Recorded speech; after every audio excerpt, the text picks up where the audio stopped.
Isaac, how you doing today? I'm great. Thanks for having me on. Alrighty. So we actually met in. Well, I joined the CRs in like what late October ish. Yeah, around there. A couple meetings in, and then Justin, the president at the time, mentioned a Trump campaign trip to Albuquerque, and I'd like to think that's where me and you got to know each other much better, and developed the dynamic we now have. Yeah, definitely. Very close, close knit group we had there. Yeah, throwing four guys in a hotel room and some beer and some beer and they'll just let the good times roll from there. Yeah. Especially with your very good taste in beer, I might add. Yeah. I mean, the other guys still knock on me about that, but thank you. Yeah, I mean, I'm not a beer snob. Frankly, I'll take anything anyone ever gives me. But if I did have a choice, it would usually be dark beers and IPAs, both of which are your favorites as well. Yes, definitely. I don't know. Let's briefly recount the experiences to our audience here about what exactly we faced in Albuquerque. And now, sort of a little precursor to this is that we, four of us from the UTEP College Republicans, University of Texas at El Paso, joined some of Texas Tech's college Republicans and some other members of Republican task forces from Texas to head up to Albuquerque, New Mexico to do some sort of last-minute campaigning for the Donald Trump campaign. And the four of us, four Hispanic kids, four brown Republicans, were sent to some of the bluest neighborhoods in Albuquerque imaginable. And I'll let Isaac take over from here, but the things we experienced and the fun we had was glorious. Isaac, take it away. So, I mean, it didn't even really take much to just make these people foam at the mouth. I remember you had your Trump gear on, you had your MAGA hat on, you had your MAGA shirt on, and of course the rest of us had our Trump pamphlets. And we were going door to door, just putting these little pamphlets on people's doorknobs and quietly walking away. If they were there, we would talk to them a little bit, if they would talk to us. But a lot of people made it known to us that we weren't welcome in their neighborhoods.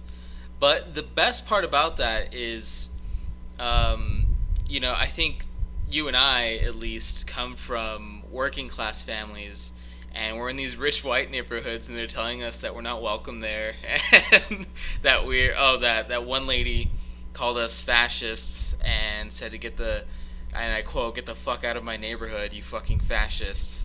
And all I was doing was giving her heart signs and smiling and saying, "But I love you. Like, why are you so mean?" It was kind of funny too because that was actually not too far into our first morning. Yeah, actually, yeah, that was like the first hour, I think. So like to start off like that, I was like, oh boy, we're in for some good times, aren't we? Yeah, and I think that's what led to the drinking later on in that trip because, man, it was stressful. Like, getting yelled at is really stressful, like, from complete strangers. No, I don't know. I don't need stress to drink. Yeah. I do it just because I like the new tastes, being a relatively new drinker, and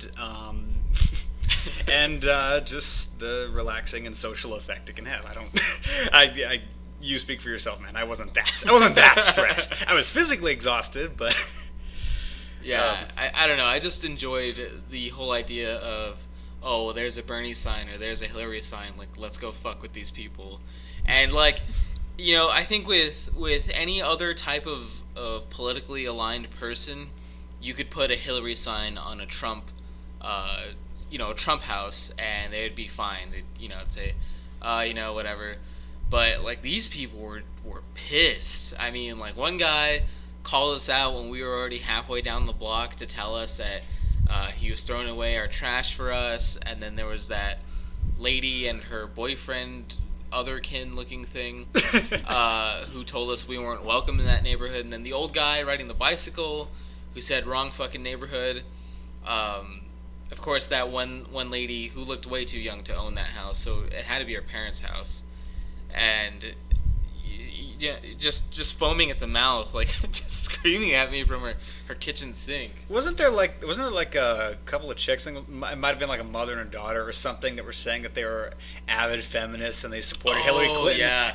And like she started out calmly, but her volume just gradually escalated like this until she's talking like this. Yeah.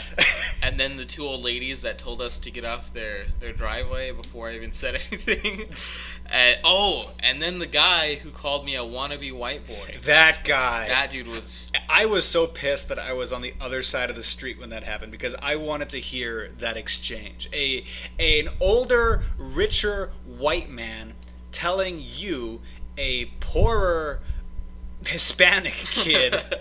obviously Hispanic, facial hair, your hair is relatively unkempt, just saying. Yeah. And you always wear that same damn, light hoodie of yours. Yep. But seeing it from afar, I was like, how self-unaware are these people? I mean, seriously. Well, once you leave the liberal reservation, it seems the race card is just completely useless. It's no longer, well, he's Hispanic versus a white guy. It's liberal versus a bootlicking fascist. Yeah, exactly. And that's usually what their go-to insult is nowadays. If you're brown, is you're a bootlicker. That's my favorite one. or if in the case of if you're African American, they'll call you an Uncle Tom. Which they call the blacks some of the most awful things I've ever heard. House nigger. Yeah, or coon, or it's just like, damn, you guys really hate these people once they turn on you. Oh, dude, and who was it he did that impression? He's like, yes, massa, you want me to do a jig for you? Oh, yeah. What's his name? The guy who ran the Social Democrats. Or the Social... Kyle Justice. Kyle Kalinske. Yeah, that guy's such a douche. Yeah, here he is, on like stage, in public, doing this vehemently racist interpretation of a black slave when talking about Herman Cain, an accomplished businessman. Well, I think the fact that he hasn't been ousted already, or just people aren't calling for his head, kind of shows the double standard where, it's okay when we do it. Yeah, exactly. I think there shouldn't be really any standard, but... I mean, what can you really do? Yeah, it's kind of like Milo Yiannopoulos, my personal hero and idol. During one of his installments of the Dangerous Faggot Tour, he said, "You know what? I get it. Some of you guys just despise the alt-right. I'm not a part of them. I don't like them, but they're harmless." And he actually gave a list of, it was like 10, but it ended up being like 13 steps to destroy the alt-right. And somewhere near the top of the list, I think it might have actually been like the top of the list was either have identity politics for everyone or identity politics for no one. Make up your damn minds. Yeah. Yeah, and I don't understand why it's so, I guess, deplorable to have a white nationalist or white supremacist, but it's perfectly fine to have somebody that holds these really regressive ideas like, I'm a Chicano, or I'm a Black Power advocate. And I believe we can call lightning down from the sky. And you questioning my scientific merit as racist. Yeah, Uhuru or whatever it is. We was Kangs. Yeah. But yeah, I just, that double standard, it just kind of shows that they're using this tent of oppression to just garner votes and support and demonize the opposition. I mean, you ask anybody that's gone through the public education system that wasn't raised as a conservative, and you ask them what's a liberal, what's a Democrat, or what's a Democrat, what's a Republican, and it's just night and day. It's women, it's people of color. Oh God, I hate that term. But people of color and poor people are all Democrats, and it's just rich old white men that are Republicans. And it's just like, really? And it's funny. I've had people ask me when I tell them that I'm a Republican. They said they'll ask me, and I kid you not, "Oh, are you rich?" And I say, "No, I'm not rich. Yeah. Not by any stretch of the imagination. My parents didn't give me stuff. Well, they took me on vacations. Sure, they bought my first laptop, but that was about the extent of it. I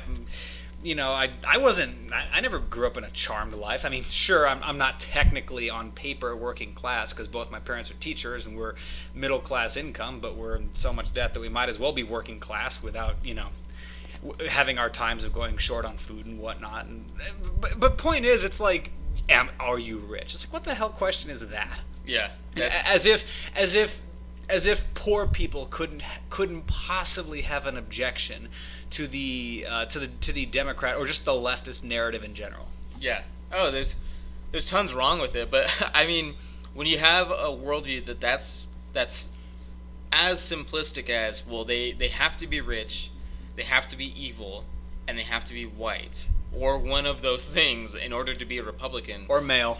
Yeah, that doesn't read to me, this person has thought this out, this person has seen the other side, and come to this conclusion. That reads to me, they've been fed this for a very long time, and it's incredibly difficult to bring them away from that, even when they're looking at a prime example that they're wrong, or these preconceived notions are wrong, and they still can't grasp their minds around it. They go, well, I mean, he's got to be something else.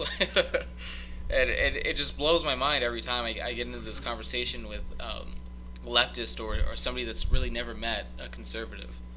Or at least a minority conservative like us. Yeah.